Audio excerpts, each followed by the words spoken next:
Welcome back to the channel. It's been 6 years since I first reviewed both of these boots side by side on the channel, and I've been meaning to make a video about that.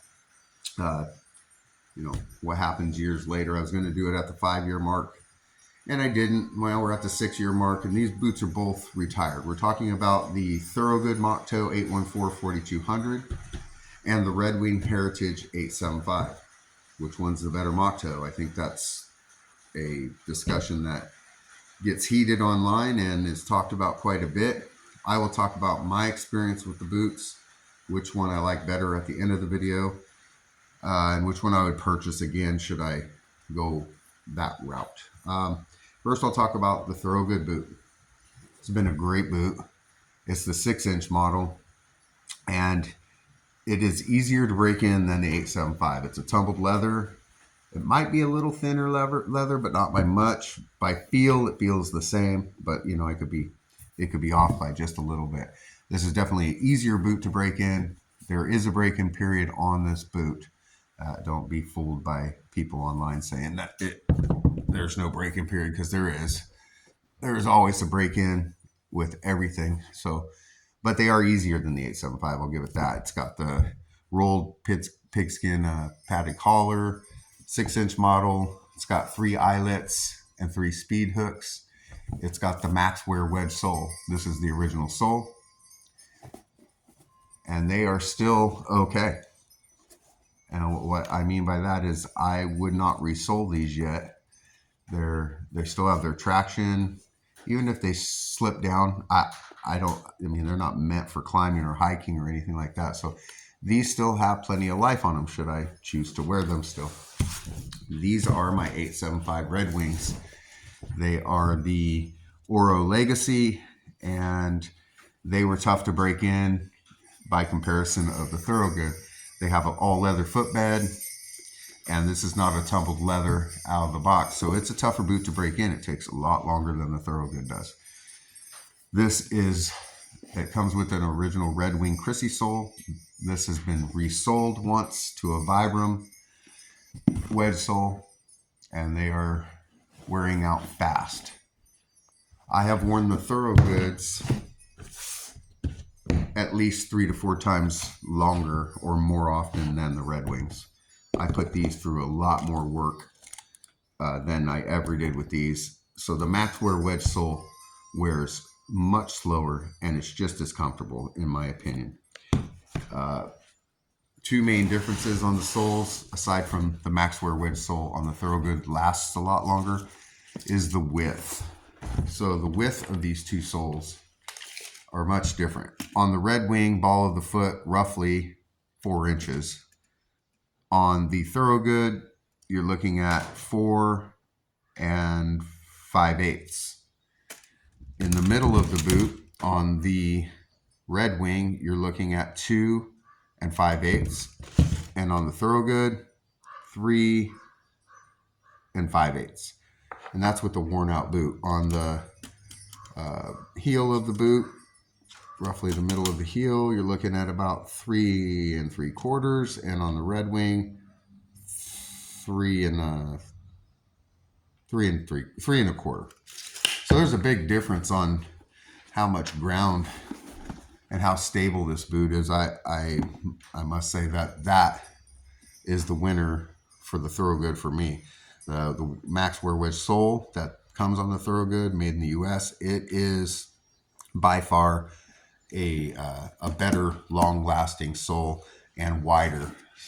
Two differences here that a lot of people don't like is that it's wider. So the Redwing has a sleeker design, whereas the Thorogood has more of that wider toe or wider area to where it looks more like a work boot. And it does not dress up as well as the 875. So if you wanted to, you can clean this boot up and wear it out, and it'll look nicer than this, which looks more like a work boot. They both can be work boots, but this one, the Thorogood, definitely looks more like a work boot. This is Goodyear welted 360 degrees, so it can be resoled. And like I said, this has been resoled once. Thorogood's never. Thorogood, same thing, 360 storm welt on the Thorogood. The welt on the Thorogood at the bottom here is welted to the midsole. This is a fake stitch across the second. The second stitching is just for looks. It does not, create less water from going in or what have you. It is there for looks. However, it is PVC as compared to Redwing, which is leather welt. I have no cracks in this. So where people say they crack a lot or whatever, maybe that's their experience. Mine has not been that. The welt on this has stayed just fine. And that's on both boots. The welt has not cracked at all. So as far as that goes, the concern with people having the PVC welting on the Thorogood cracking, that could be a possibility, I suppose, but on my experience has not. And I put these through a lot of different weathers here in Oregon, so that they haven't just seen summertime where it's softer and more pliable. They've seen winter where they have a chance to crack, and then the all leather welt is still in great condition on my my Redwing as well. Which leather do I like better? Which one do I think looks better? Definitely got to go with the Redwing. It's got this orangish. Let me say that 3 times. Hue about it when it pulls up. Not looking for style, but if you're looking for which one looks better, I think that the 875 has a better look about it. It definitely takes on a different type of patina as far as what it looks like from time to time when you clean them up to where they get worked in. They look better in my opinion. The Thorogoods, I think they look cool too. They have a cool old school look to them, just not as much character, I guess, is what I'm trying to say about the Thorogood. Although I do dig the Thorogood look. It's got that kind of old school, going to work look. Thorogood does come with a pull loop. I never really found that to be a necessity for this boot, but that is there, and on the 875 there is not. So going inside the boot, you have on the Thorogood, you have an insole, and this is the original insole. It's still great, still spongy, made in the US, and then it has a layer of Poron, which is a foam layer. I don't know how thick exactly, but you can feel the squish on it. I'd say it's an 1/8 to 3/16 maybe of Poron to make this even squishier underfoot. It's all leather inside, so it's not lined except at the toe box area. There is a leather, or a layer of some form of cotton or something like that up there to wick away moisture. And then there's also like a piece of plastic that reinforces the toe box area here. Whereas the Redwing has none of that. It is all leather, even up to the toe box, which I know that they put, I believe they do put some form of a reinforced leather in there to make that a stiffer toe. So that is one plus, because the Thorogood, the cotton part has come loose and that plastic has come down. So where the boot is here at the top, that plastic has come down a little bit from that cotton. So I slip my foot in and it gets caught on that plastic and it hurts like hell. And that has happened on just the left boot. The right boot is still intact. Okay. What's happened here on the Redwing boot is the insole, the leather insole on the inside, is cracking. I've oiled it. I've put it on boot dryers, cedar trees in there. Not only is it cracking, but it has separated from the inside. So I have a space between the inside of the boot and my leather insole has shrunk and cupped up. Instead of being flat, it's cupped. So where my foot would normally sit like this, those have cupped, and my foot sits on the edges of these pieces of hard leather insole, and it's very uncomfortable. I've tried fixing it. I can do temporary fixes by soaking them in water, smoothing that leather down, oiling it, and it works for a little bit. Once the boot dries, after a couple weeks, it goes back to cupping, and it's very uncomfortable. So I have a space here. My toes go in between. This boot is no longer usable, and I would not pay to have it rebuilt by somebody for the same cost of basically a brand new boot or close to it. My foot sat in this always a little wide. These are 10D, and my foot was, it's not a wide, I don't have a wide foot. I have a normal average foot, but I always felt like my pinky toe and my big toe was always riding the edge of these boots. They're just so narrow.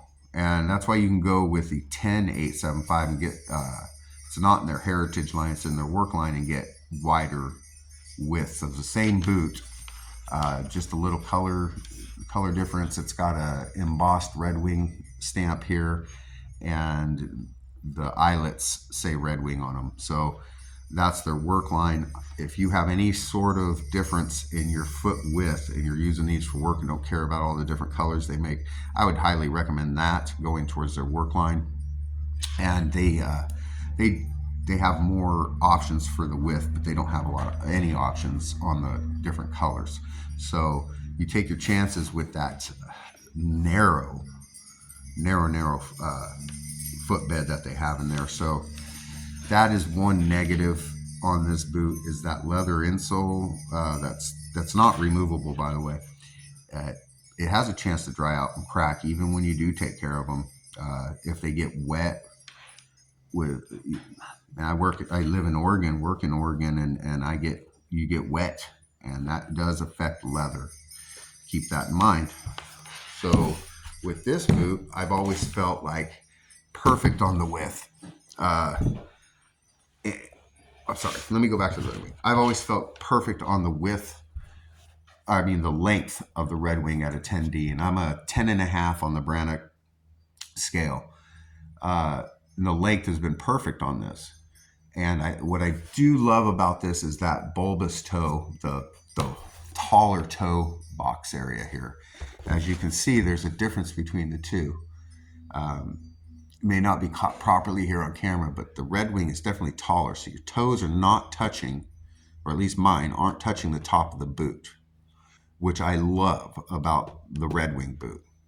Now on the Thorogood, I found that the 10D fits, but I am a little closer to the edge of the toe box. I'm not touching, but I would have went with a 10.5.